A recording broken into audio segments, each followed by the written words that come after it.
Hello and welcome back to Mike's Basement. Oh, forgot my...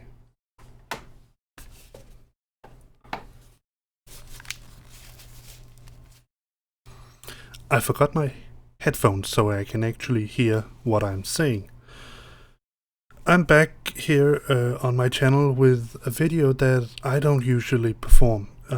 Mainly because I honestly don't think I have sort of the real setup for it. I think when you're going to do microphone comparisons and compare different microphones and how they sound and all that, I think you would need some kind of quiet area, a whisper room or anything like that to perform such a thing in. But I wanted to perform this video for two reasons.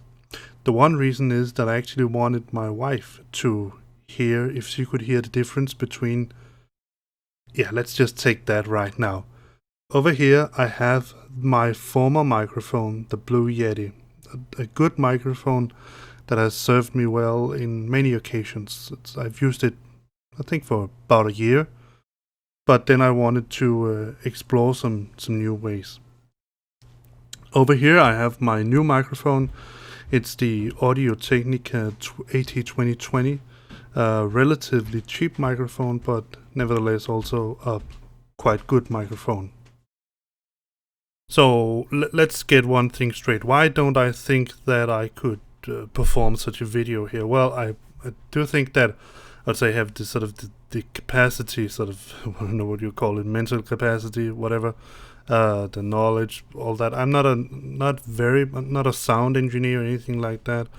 I honestly don't know very much about sort of the technical details around microphones, but I've used microphones for a little while now, and I believe that I have some idea of their functionality and what they're good for. But I think the main reason is that I don't have sort of the environment to do a really in-depth test of microphones. In my opinion, you need a very quiet room, and I definitely don't have that. I have people running around here doing all kinds of noisy stuff all the time, and I have two kids. That in itself makes it almost impossible. And I have my computer standing right here next to me, making a heck of a lot of noise because that's the setup I have. And honestly, I don't do voice-over work for audiobooks or anything like that. I usually make YouTube videos where I play games, and for that you don't need the best of the best environments and all that. You don't need a very quiet room, even though that would be very nice.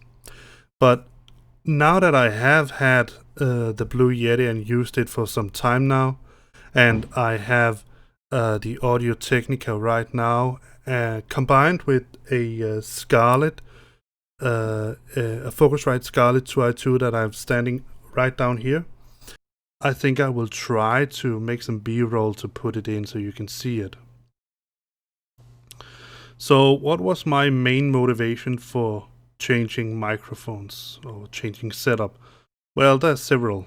First of all is that I've been gradually more involved in trying to record, at least rehearsing, getting better at recording music. In this case, it's my wife's choir that I've recorded a couple of times. I think one time with the Blue Yeti, and because of all of this Corona deal and all that, I never got to record it with the Audio Technica.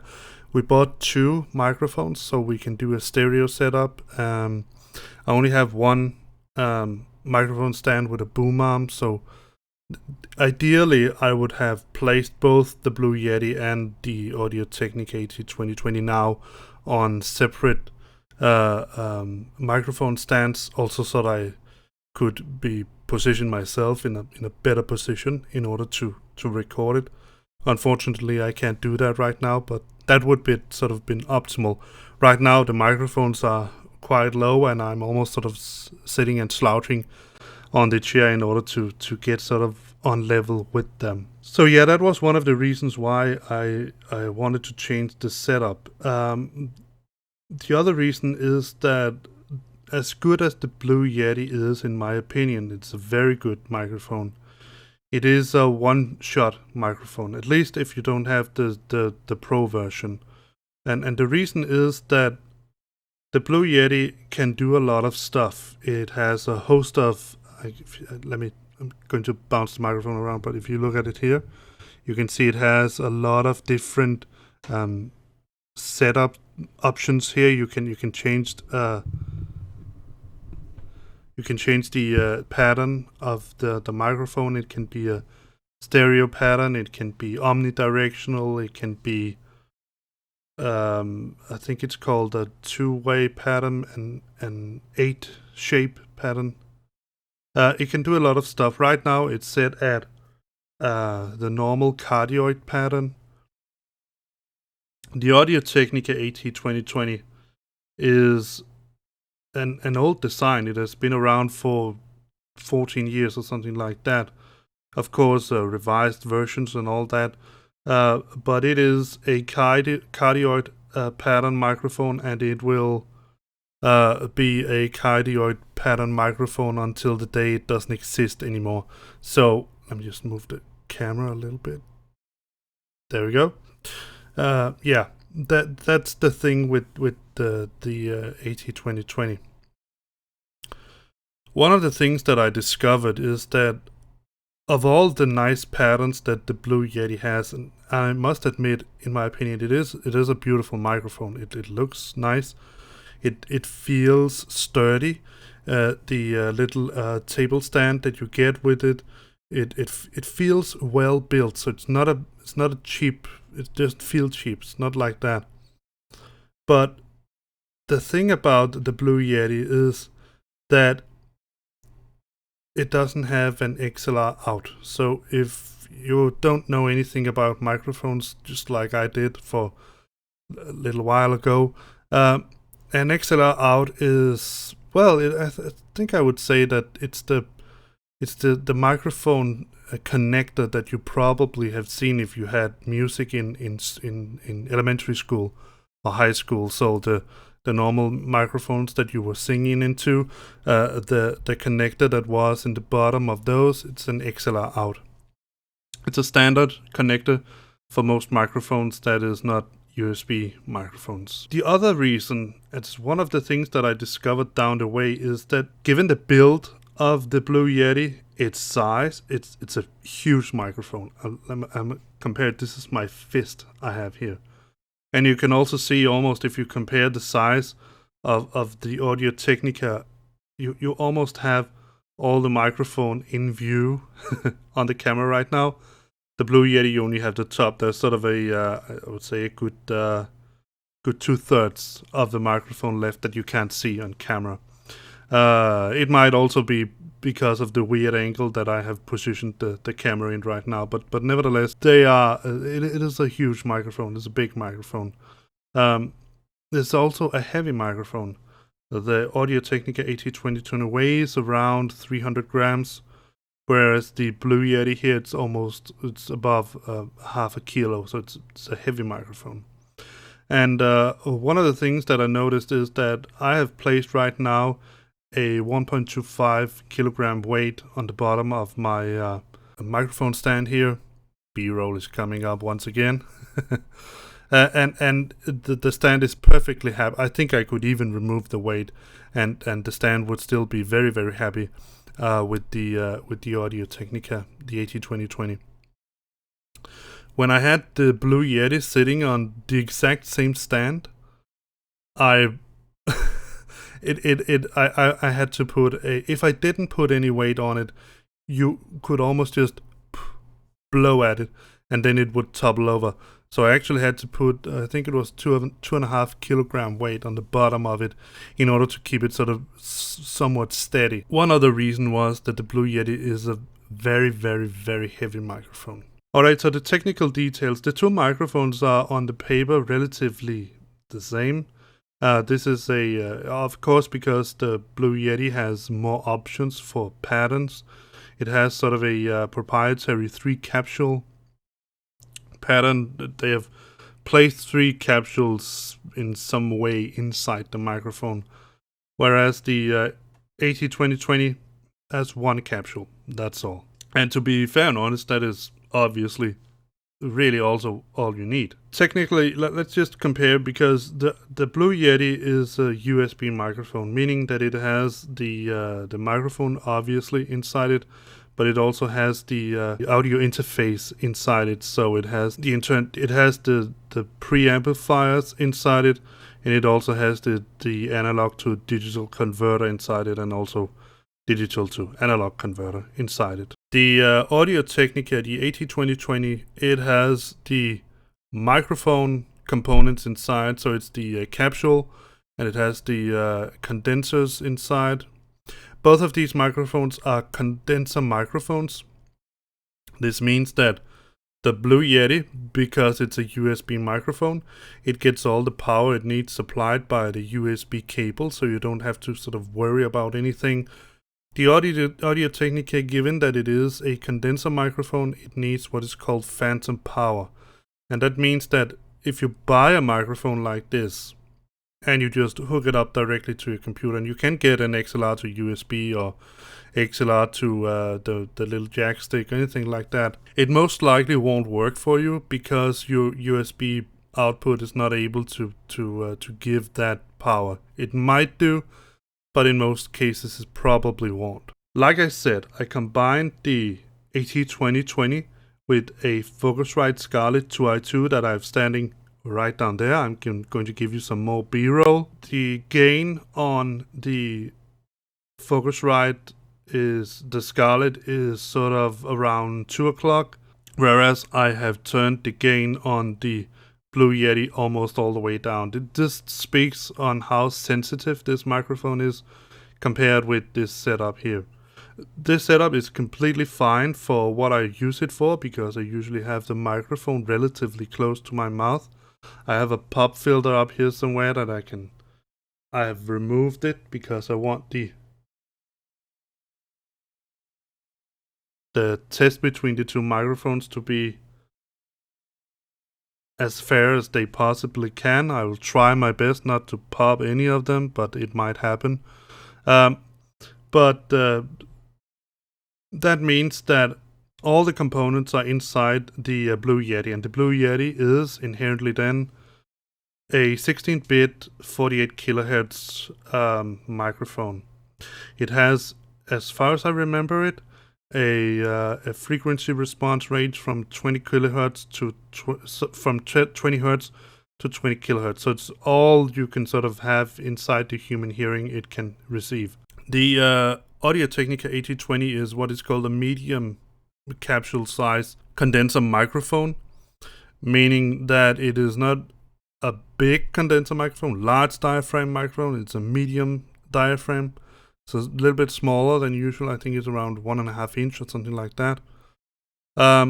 Whereas the Blue Yeti has 3 capsules of, I think it's also around 1.5 inch, something like that, inside them. The frequency response of the AT2020 is also 20 hertz to 20 kilohertz, but obviously since it doesn't have the preamplifiers or analog to digital converters inside it, it doesn't have any of that. That goes to the Focusrite Scarlett 2i2 down here. It has the option to go all the way up to 192 kilohertz at 24 bits. Right now, to make the comparison as fair as possible, I have set it to 48 kilohertz, but obviously it will output at 24 bit. I'm recording all of this in OBS Studio, and I'm outputting the audio to a 24-bit audio file. So that is sort of the best I can do in order to compare these two. And I will put numbers on them as I speak to them, so you can sort of compare between them. And you can sort of select which one, when you hear it, you think sounds the best. It's just as much as I can try to compare the sound directly as I can sort of allow you to also compare the sound directly. I will not perform a noise floor test or anything like that, because I think it would be completely useless, given that I don't have an environment that is quiet enough to actually be able to do that. And just to sort of give you an idea, I said that both are set as cardioid patterns right now. So let me just give you an example of that means. So first I'll again, sorry, I bumped the mic.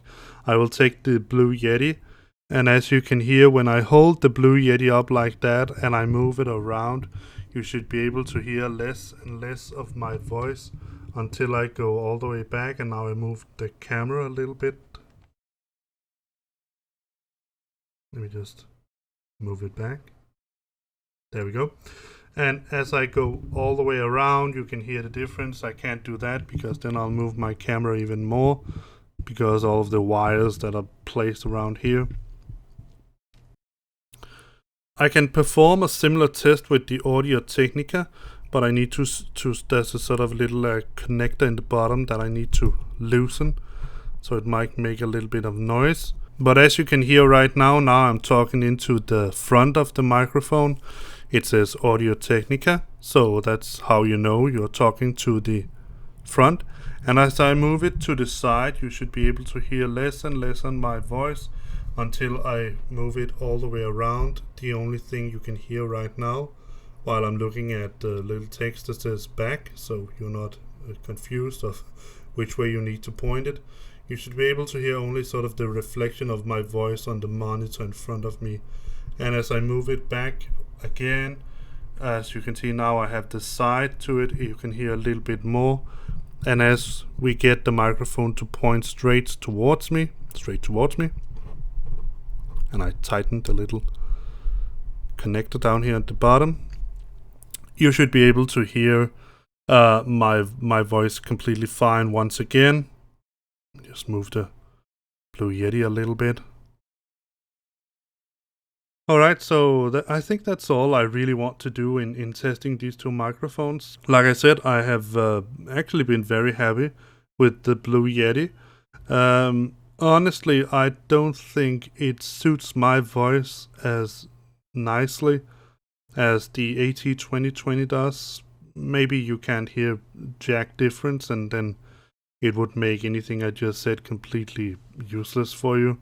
But you can also hopefully you can use this video a little bit, at least, to sort of decide for yourself what you want to do.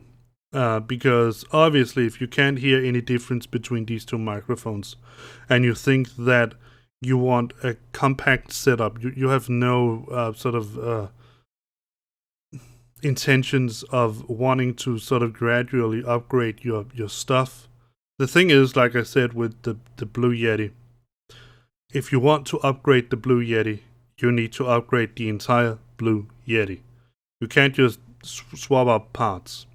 If I wanted to upgrade the Audio Technica, the AT2020, for something more expensive, like a Neumann or a CAT or anything like that, I could do that. I could simply just unscrew the AT2020 from my stand, go out and buy the new microphone, put it in, then done. That's it. I don't need to sort of consider anything other than that. And also likewise, if I just happen to figure out that I wanted to change out my audio interface to something more expensive, I wanted more ports, I wanted more options, better preamplifiers and all that, I could just swap it out and keep my AT2020 as my microphone. So you can say that with the Blue Yeti you get a very compact, very simple setup. You only need a USB port and perhaps also a jack stick, because you headset, because you actually have a jack stick down in the bottom here. I haven't connected it because I have my headset connected to my interface over here. But then you have all you really need in this setup here. There is one thing I would like to sort of show you, and that is the Blue Yeti comes with a good solid microphone stand. I mean, let me see if I can show you it. Here it is, as you can see.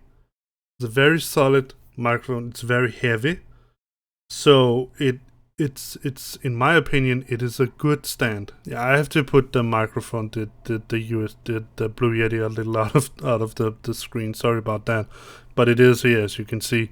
But there is one problem with it, and that is the reason why I got the boom arm here and the microphone stand.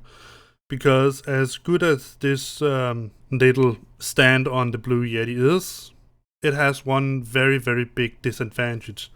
And if I make a little drum rhythm on my table and you hear the Blue Yeti, no, you hear the AT2020 first. Let's just try that.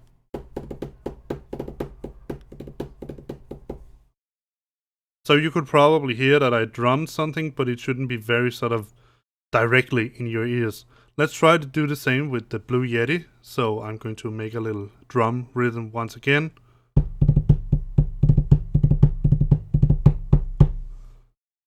You probably can hear it, and imagine if I was sort of banging on my keyboard, you know, doing all kinds of stuff, and I actually had the Blue Yeti standing on my microphone when, on my table when I started, and I used my steering wheel that I have over here.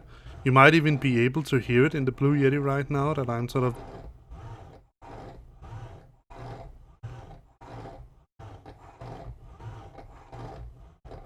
moving it around. I don't know.